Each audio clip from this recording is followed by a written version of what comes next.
to the family. This is Brandon B. Dixon, and you're tuned into another episode of the Power of Ownership Podcast. Got my guest host Barry Boston in the building. All right. So let's go ahead and do the introductions, introduce the podcast, and let's go ahead and get it going.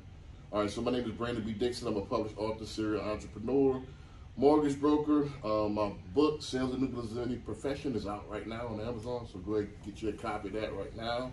If you're trying to get a mortgage, go to my website, www.applywithb.com. Right now, everybody's kind of slowing up a little bit, mortgages, but however, now's the time to buy because everybody got to move. So also, it's the best time to buy investment properties while stuff is on discount. So go to my website, www.applywithb.com. Also, if you want to pull out money, cash out, refi, consolidate those debts, get a lower rate, better than 16, 18% depending on credit cards, refinance it to 4 or 5%. Now it's time to get a HELOC, home equity line of credit. So go to my website, www.applywithb.com. Also, I want to shout out our sponsors, www.houstonscondosales.com. Go to there if you're trying to get a condo in Houston. It's for Houstonians, by Houstonians. Also, if you're into the bully culture, bullies, Frenchies, English Bulldogs, go to www.bullypalace.com. Get you some of the best pet accessories that's out there, all curated for the show quality dogs. Barry, go ahead. Let them know what's going on and go from there. All right, Barry Boston, realtor with Keller Williams Professionals. You can get a hold of me at www.homesbybarryb.com. I'm on Instagram or IG, Twitter, TikTok, Facebook. If you go in and Google Homes by Barry B, you're going to come up with me.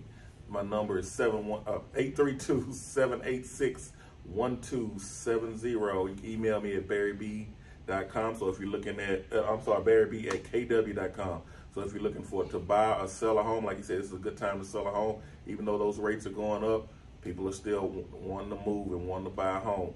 Give me a call. I can find it for you in Houston general area, Spring, Humble, Cypress, Pearland, all of that. Doesn't matter. Give me a call. Right. So if this is your first time tuning in the show, The Power of Ownership, we talk about not only ownership of properties and businesses and intellectual property, we talk about ownership of the mind, body, and soul, taking ownership of your own destiny and bridging the gap between the seen and the unseen realm. So we don't just talk about mortgages and, and real estate, because there's only so many angles that you can get. Now, if you got any questions about that, we'll definitely answer your questions, but we tend to intertwine the two to kind of make it a little bit more entertaining, give you a little bit more food for the soul, give you something to chew on. This week, I don't want to keep y'all too long. I'm going to start making it a little bit shorter. We're not going to keep like an hour. We'll try to make it 35, 45-minute shows. Try to keep it condensed. That way, you got a Sunday evening, you headed from church, or you headed out fishing, or, you could play us on the commute, and listen to us on the commute. So we're trying to improve our YouTube, followers and subscribers. So go ahead, hit the like button, subscribe, tell a friend to tell a friend if you like what you hear. Also, you could hit the Cash App as well. You can hit $, the Power of Ownership if you want to go ahead and donate, and if you like what we're doing. So let's go ahead with the show today.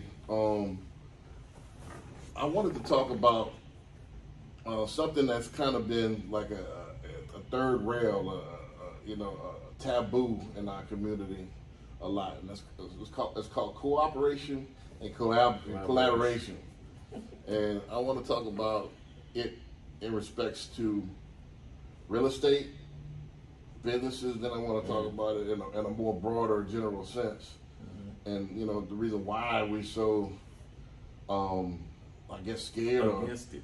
Or don't collaborate, or I'm not sure. Well, I know why, but I see other cultures and other nationalities. That's mainly how they come up, and it's all together. It's all family. It's all communal. It's a communal thing.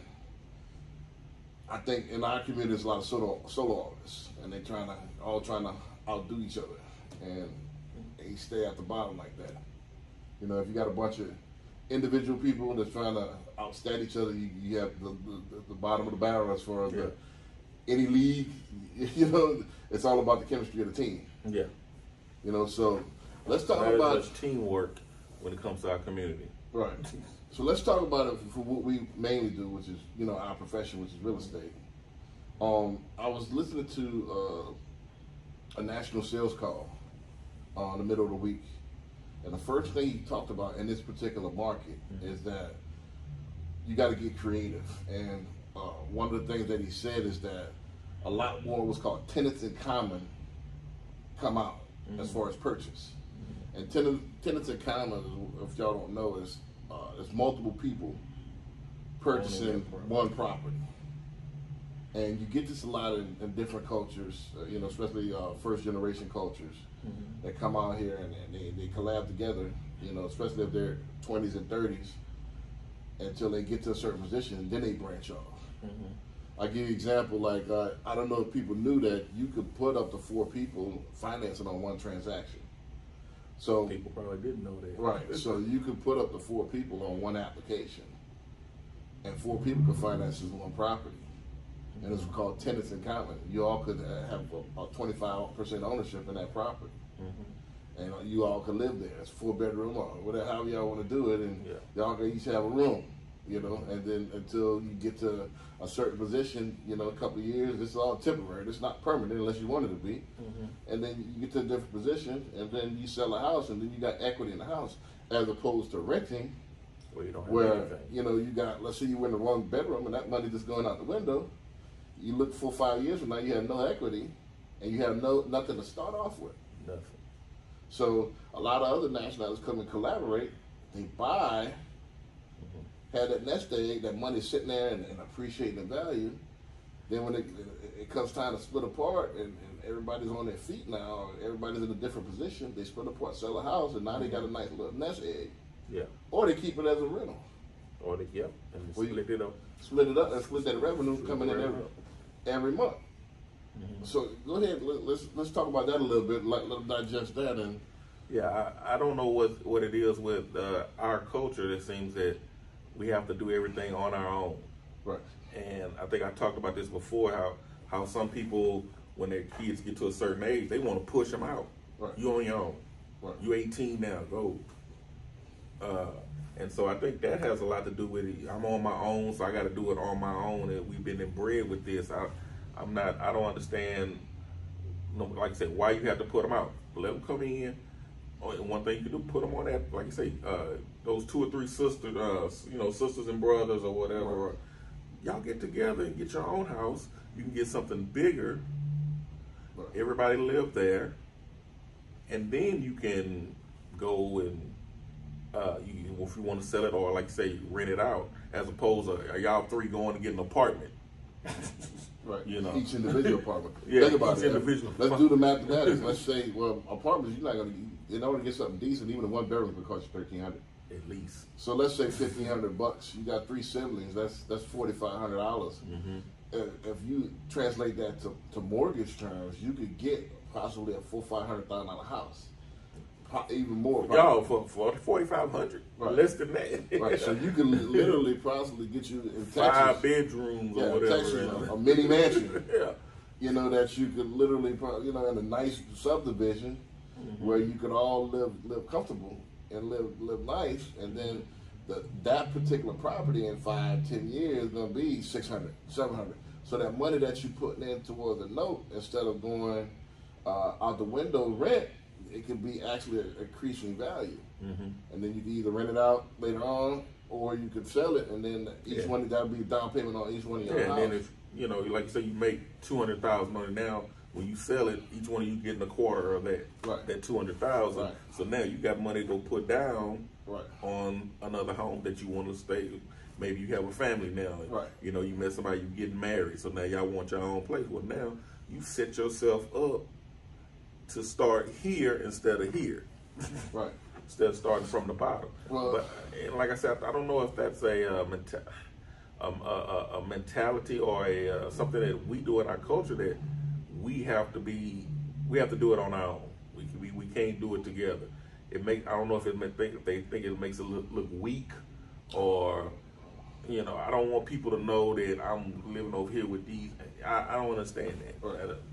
I mean, me personally, like I said, when I first got to Houston, between 10 to 14, I had roommates. I had, I don't want to get too deep in my story, but that helped me. You know, I was paying, my house note in Pearland was about $1,100 a month.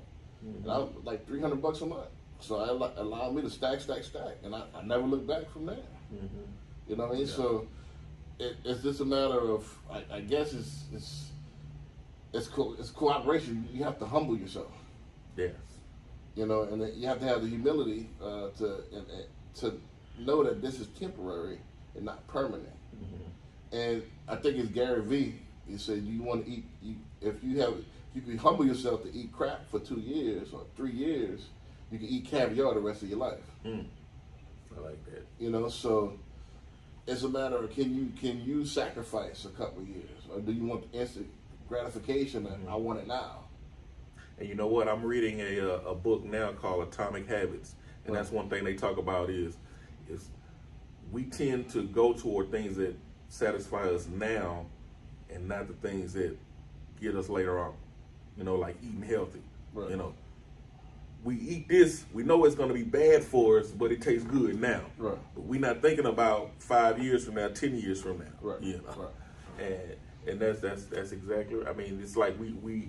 And that goes back to something we talked about, like chasing shiny objects. Right. I want it now. Right.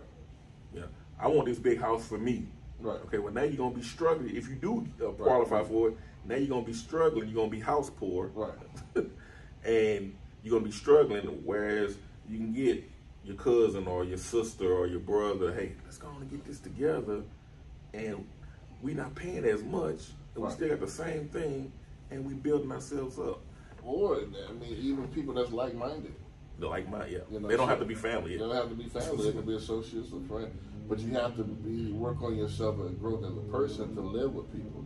And it actually preps yourself for actually when you want to live with a mate, because you've already been used to actually humbling yourself, doing compromising and thinking about just more than yourself. So, I mean, you have to grow as a person in order to have roommates and not get into squabbles and disagreements and and delegate and arbitrate different things. So you have to grow. And especially this should be definitely on the table for all people that's in their 20s and their 30s. Oh yeah, most you know. So because it sets you up for when you're in your 40s and your 50s. You know. So I mean, it's just that matter of going through that experience. You have roommates while you're in college for the most part. So now it's time to add that financial element to it and take it to the next level. And we don't even think about that. Right. So you're living with somebody in college. Take it to the next level, and you know what I'm saying. Let's split financial responsibility. That way, instead of absorbing the whole bullet, I can absorb part of it. Now I get it. People I always wanted my own spot. That's fine, you know what I'm saying? I was just gonna say something about that. That's fine. You know, you can do that as well, but sacrifice some time.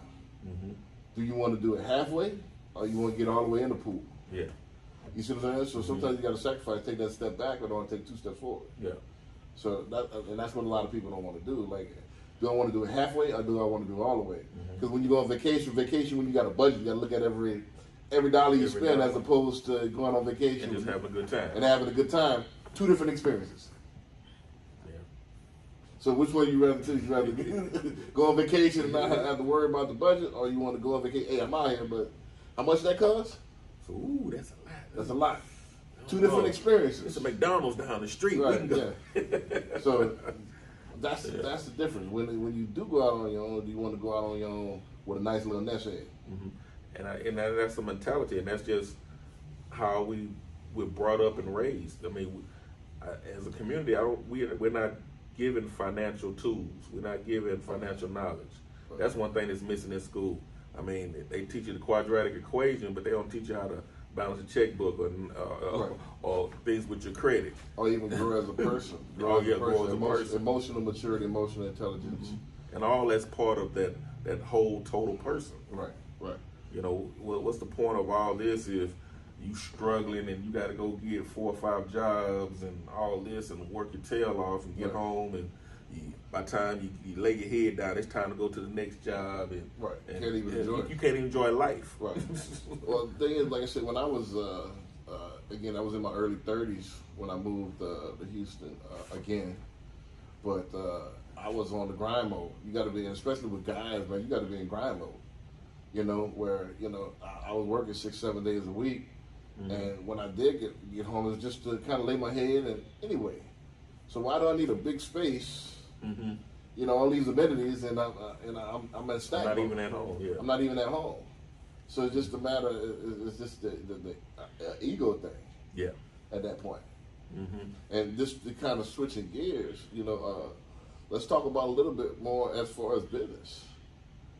Business is the same thing. A lot of people, we got a lot of individuals. That's why most of us, we in these performance-based businesses that rely strictly on you. A lot of us are hairstylists, barbers, lashes and nails, techs, pet grooming. I make cupcakes, I make candles. Yeah. It's relying just on you. I make plates. Or making or cooking. Yeah. Yeah. So I know some people catering and stuff like that, where it's just you. We don't get to where we have the mega startups and the tech companies and stuff like that, because it's going to take collaboration. You got to humble yourself and say, hey, I got a partner, I got the idea, I got the sales and marketing, but this person has the tech. Yeah. This person has, and we don't That's what you need, yeah. We don't come. That's why a lot of us are not in that space. We entrepreneurs, but it's entrepreneurs, it's solo artists. And then with those businesses, maybe for a little while it's successful, but then over the long haul, it's not. Because you have somebody that can cook, but they don't know how to do the accounting, the books. Right. So I'm cooking everything, but I'm either not selling it enough, the food good, but I don't know how to market, or I'm not marketing to the right people, or I mean, you can't do all of it. Right. Get a team together. Right. A person said 75%, let's say 25% of a watermelon is better than 100% of a grape. So we got to get out of that mentality, and I know it's hard to find people like mine, but we got to get out of that mentality to where you got to make it on your own. We got to be a rapper. We got to be a social media influencer. We got to be this. We got to be that in order to be successful. There's plenty of industries out here that we can feel that's wide open, but you got to get a team together. And you got to be able to recognize your strengths and weaknesses. And that goes back, that humbling part. Right. I can cook. I know how to do these. I know how to cut this hair, but I don't know how to do the business part of it. Right. Right. And so I need to get somebody that can do that. That's the part there. That's that humbling part. You got to say that's maturity. Right. I need somebody that can do that. Or it's fear too. They're scared to hand it over. They're scared to be vulnerable. Because it's mine, my dream. I wanted it, and I don't want this other person or whatever, or these other people to come in. Now they got different ideas. Let's do this. Wait a minute now. So now you're getting that conflict in. Right. So relationships and businesses are kind of similar. You got to open yourself up in order for it to truly work. If you come in that garden, you're not going to truly get all the full experience. You're not going to get the full output. Yeah. So it just is what it is. It's all comes to emotional maturity and being able to. You got to get better. You got to better yourself. So, and I think, like I said, we talked about this a couple of shows back. Arrested Development. It's that Arrested Development that we still in that high school, middle school mind state to where you're not mature to be able to manage a group of people or get along within a group or get a job. Get the job done through a group. See, the thing is, this is what I used to always say in my earlier shows. This is what I was taught before I even owned my own business. It's easy to manage yourself. Some people can't even do that. Yeah. But in order to get to the next level of management, you got to not only be able to manage yourself well, but you got to be able to manage other people. Yeah. That's the first step. Then from there, if you could successfully do that, now I can manage a business. If you can manage a business successful, now I can manage a corporation. then goes from corporation. Then I can get into politics and stuff like that, and go on so forth, so on and so forth. But if you can't, it all starts with yourself. If you can't manage yourself, and you can't grow within yourself, you can't manage. You can't even be a manager. You can't manage a staff. Management is getting motivation and getting the job done through other people. Yes, because unfortunately, if you do have a business, start a business, you cannot do everything on your own. Right. You're gonna try, right? But then that's where the failure comes in. Right. You can't be everything to everybody because you could wind up being nothing to nobody. Yeah. You know, so you gotta have people, and you gotta be able to evaluate people. This is one of those things I struggle with. Is that I always, and I'm just not learning in my 40s that, 30s to 40s, that everybody's not going to be on your level. You got to be able to know how to evaluate. So I spend too much time trying to pull people up, and sometimes you got to leave them where they at. Sometimes they good as an employee. You can't put them at the table as a CEO. Yeah. Or coach. You know what I'm saying? Some people, you trying to suppress them. Some people smarter than you. You got to use them for, hey, break bread with them. Some people you trying to keep down, and I was gonna say that, you get some people that think that maybe somebody smarter than them, and they trying to keep them down, right? And that's where you stifling their potential. Yeah. So you don't know how they can still be helping your business grow, right? Because they have some ideas, some knowledge that you never thought about, right? That they can take you to the next level, right? But you got to be it's my company. I don't want to. This is the way I want to do it, right. and. Right. You got to be emotionally mature and open-minded to the next growth. One thing about my mentor at Mattress Mac that struck me, and when I got there, because I remember I got recruited when I was already in business 15 plus years. So, and then once you make that first million, you like Puffy said, you shirt off in the meetings with your feet kicked up. You think you know it all.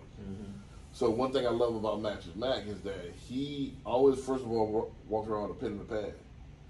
And then he always asks questions and take notes. Humble, hey, how do you do this? How do you do that? And he will incorporate that into his business.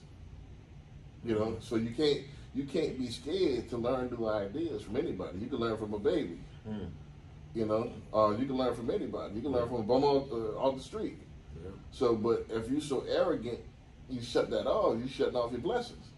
And so that's what a lot of times in this particular society as well. Can't nobody tell me nothing.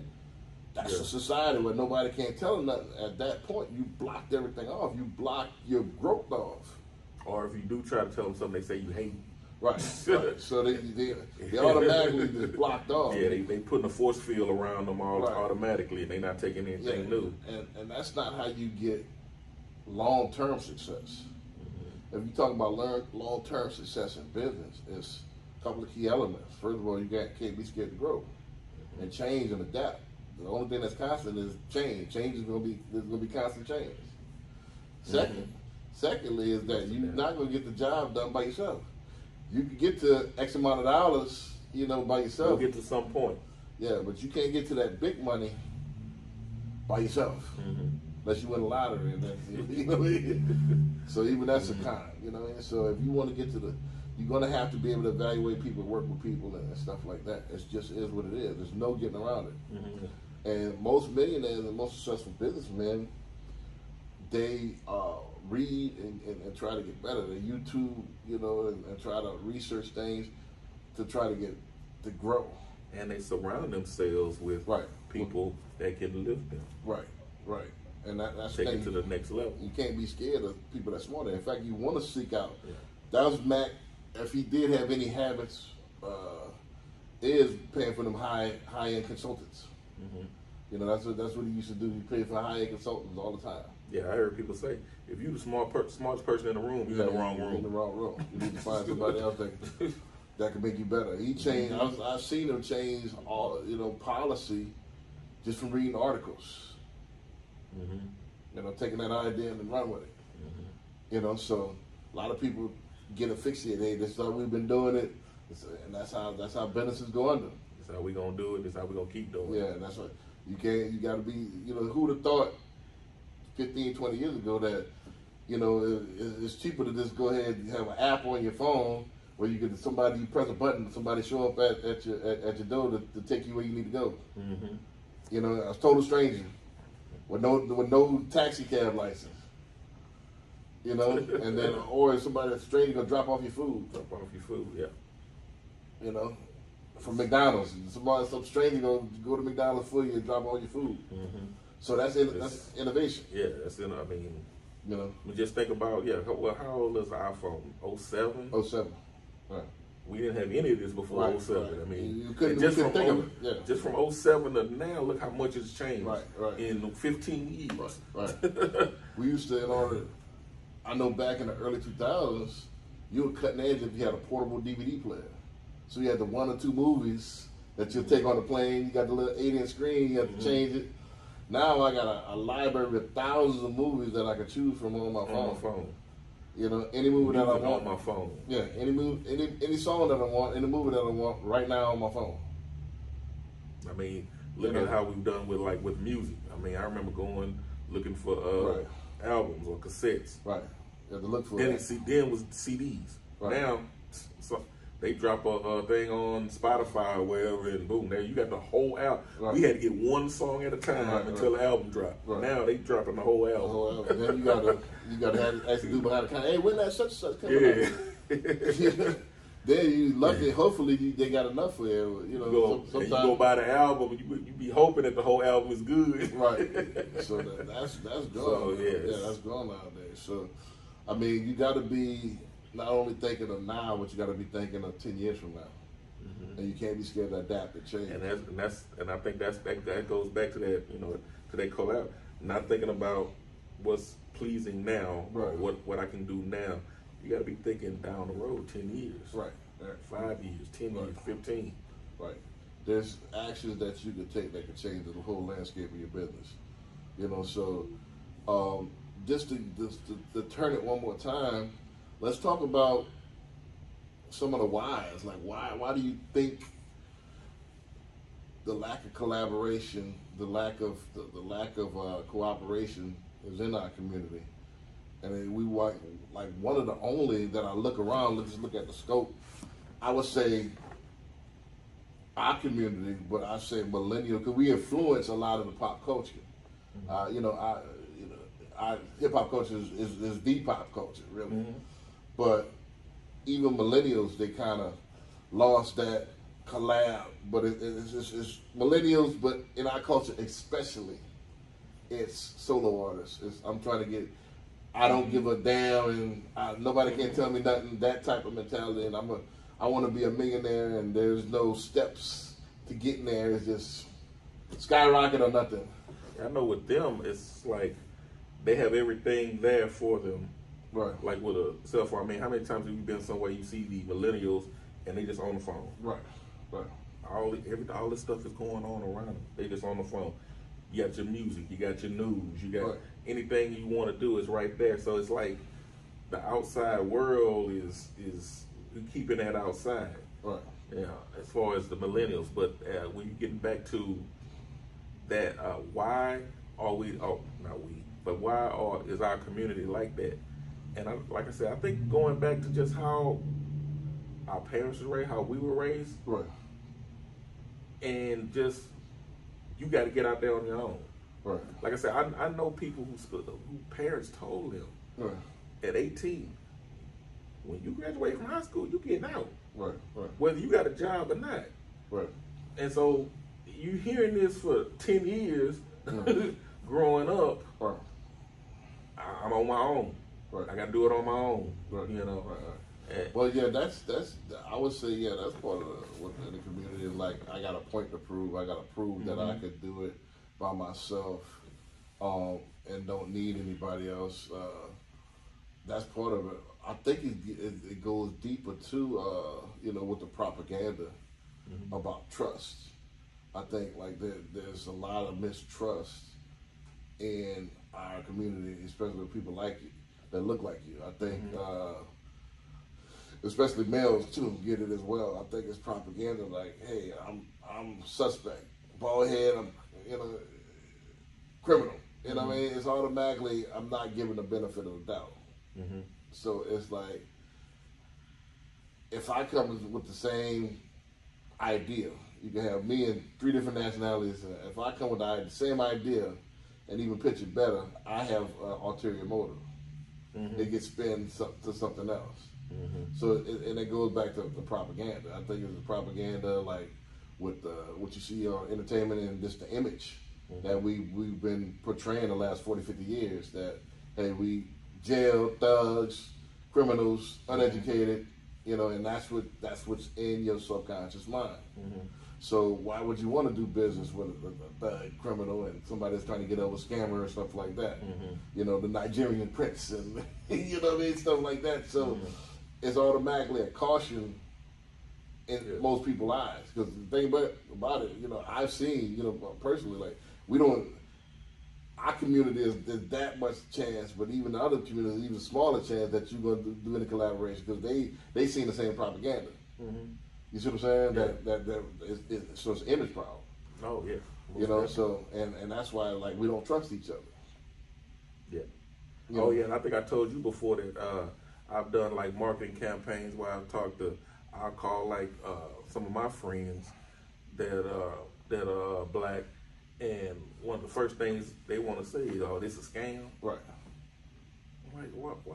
And I guarantee you, if the same person from another community said the exact same words I said, that wouldn't have came out of your mouth. Right. So it's a trust factor. Yeah. You know, it's just that non-trusting is not.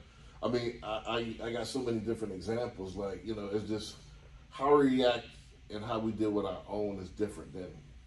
It's almost like, you know, other nationalities when you do you're on your best behavior. You know, you're on your P's and Q's. When it comes to us, it's not.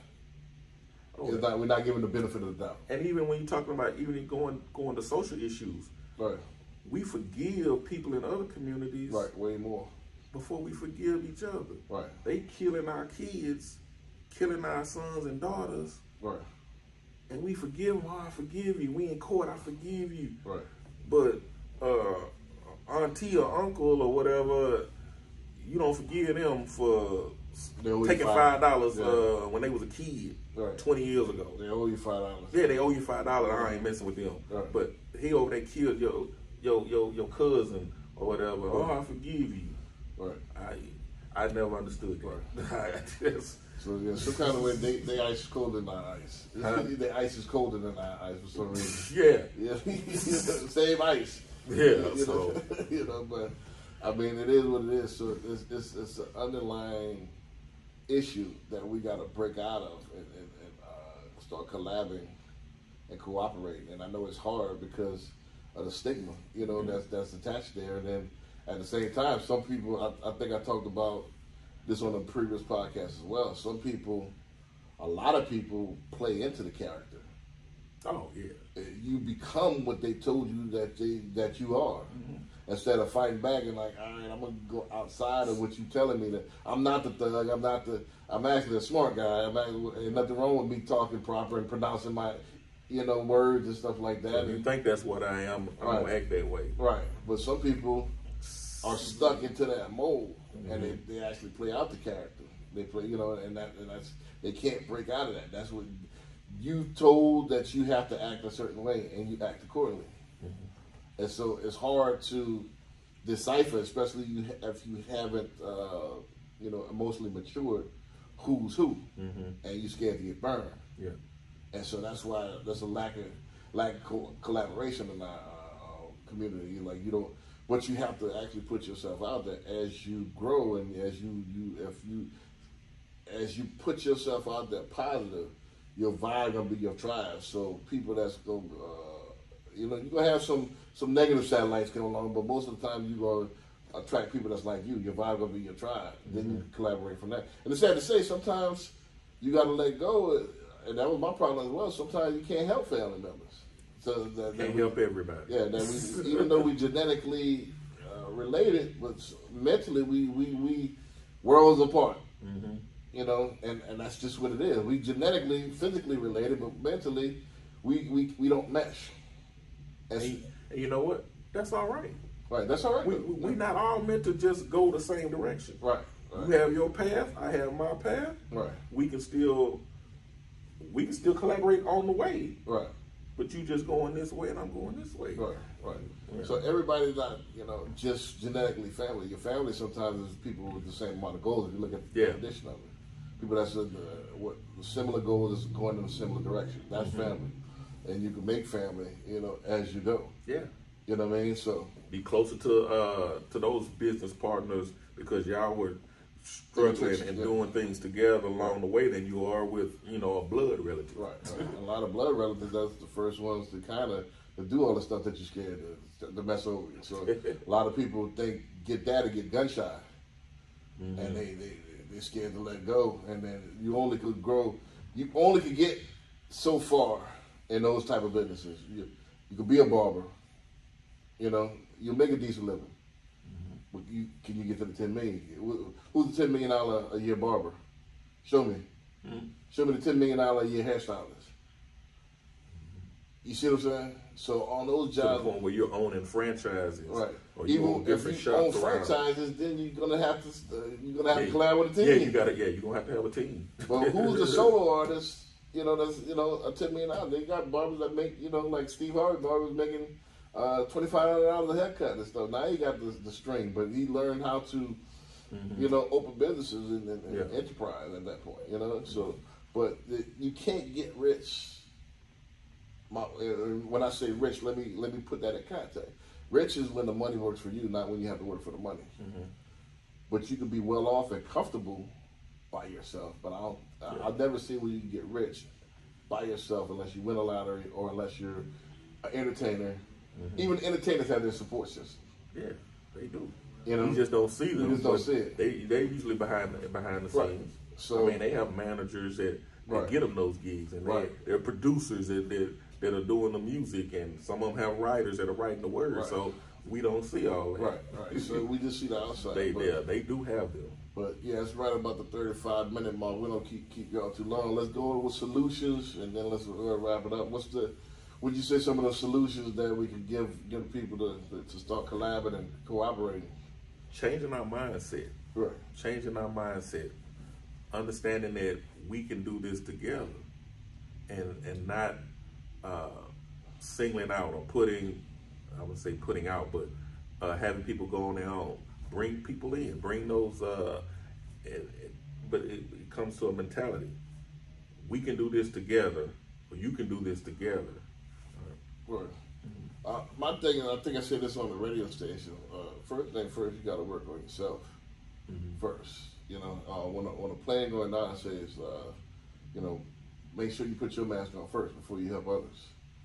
So unless you start working on yourself, get rid of all the those stuff that through your childhood, those pain points in your childhood, stuff like that, and let all that stuff go, the traumas and stuff like that. You don't bring that into your adulthood, and start growing from that. You're never gonna be the best version of yourself. So becoming the best version of yourself, you have to help you, right? And then that way you can get people that's on that same path that's gonna be the best version, or striving to be the best version of themselves. Because think about it, what you put in, we talked about investing last week. What you put in is what you're going to get out. So if you half-ass in it, how do you expect people to be top-notch to gravitate towards you and you half-ass in it? So you're going to get people that half-ass. You're going to get half-ass people, and it's going to be a half-ass operation. So you got to invest what you want to see out. You got to make that deposit before you make that withdrawal. And part of that is humbling yourself, and getting to a better spot where you got roommates instead of getting 100% of a $200,000 house. I can get, we can get a $600,000 house, $700,000 house, and I own 25% of that, or I own a third of that, or 30% of that, and I have a bigger asset now, and it looks better on my credit. Now I got a $700,000 house, so I got than a $100,000 house, and start off like that, so until you get to a better position, start off with a smaller business, take that business and then go, collaborate with somebody and have a collaboration business where you collaborate. So don't to the next level. So don't just limit yourself to, one thing at one time. You got to do multiple things, but nothing is gonna last unless you have the foundation. And the foundation is being the best version of yourself. You know, working on yourself, getting yourself to where you would want to do business with yourself. Would you ask yourself? Do you know really ask yourself? Really be critical. Would you want to be around you? Would you want to work for you? Would you want to partner with you? Yeah. You know, and look at yourself from an objective standpoint. Yeah. And if you don't, if the answer is no, be for real. If the answer is no, then you got some things to work. Make some changes. You got things to work on. It just is what it is. I mean, would you rather look in the mirror now and look at, hey, I got a booger in my nose, let me clean that out, as opposed to getting around people and I got boogers everywhere and everybody like, you know, would you rather clean yourself out and clean it yourself, or you have other people tell you got boogers, you know? You see what I'm saying? So we're not gonna keep you too long. Barry, go ahead and tell them where they can find you, and then let's go ahead and wrap it up. All right, Barry Bozeman, Keller Williams Professionals. You can email me at barryb@kw.com, or you can call me 832-786-1270, or get on Google, homesbybarryb.com. You'll see my website, homesbybarryb.com. You'll see IG, TikTok, Facebook. Just Google me. All right. So if y'all like what y'all seeing and like what y'all hearing, go ahead and hit the Cash App, man. The Power of Ownership Podcast. Go ahead and hit the like and subscribe button. Go ahead and share it with a friend, so on and so forth. We're trying to get up to 5,000. That'll be the goal. Let's get up to 5,000 before the end of the year. We got 6 more months. We got about 900 subscribers on the YouTube. Let's get to 5,000. So tell a friend to tell a friend. Hit the like button, subscribe, go on, and so on and so forth. Again, my name is Brandon B. Dixon. I'm a published author, serial entrepreneur, mortgage broker. If you need a mortgage, now's the time. Let's talk about the tenants in common that we talked about. You got 3-4 friends, that you might interested in rooming. Don't get a rental. Go ahead and get a property. You know, get a quad, get a multi-family, and y'all each live in one side. Let's talk about that. Go to www.applywithb.com. If you want to get a mortgage, again, you can call me 832-775-8357 if you want to go ahead and talk mortgages or talk about mentoring and all that stuff. I'm available. Again, shout out to our sponsors, www.houstonCondoSales.com and www.bullypalace.com. Go ahead and visit those sites right now. Shout out to them.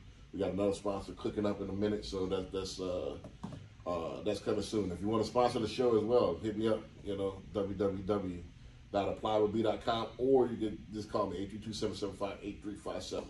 All right, so remember that God is a verb and personal responsibility is your only savior. And with that, I'll say peace.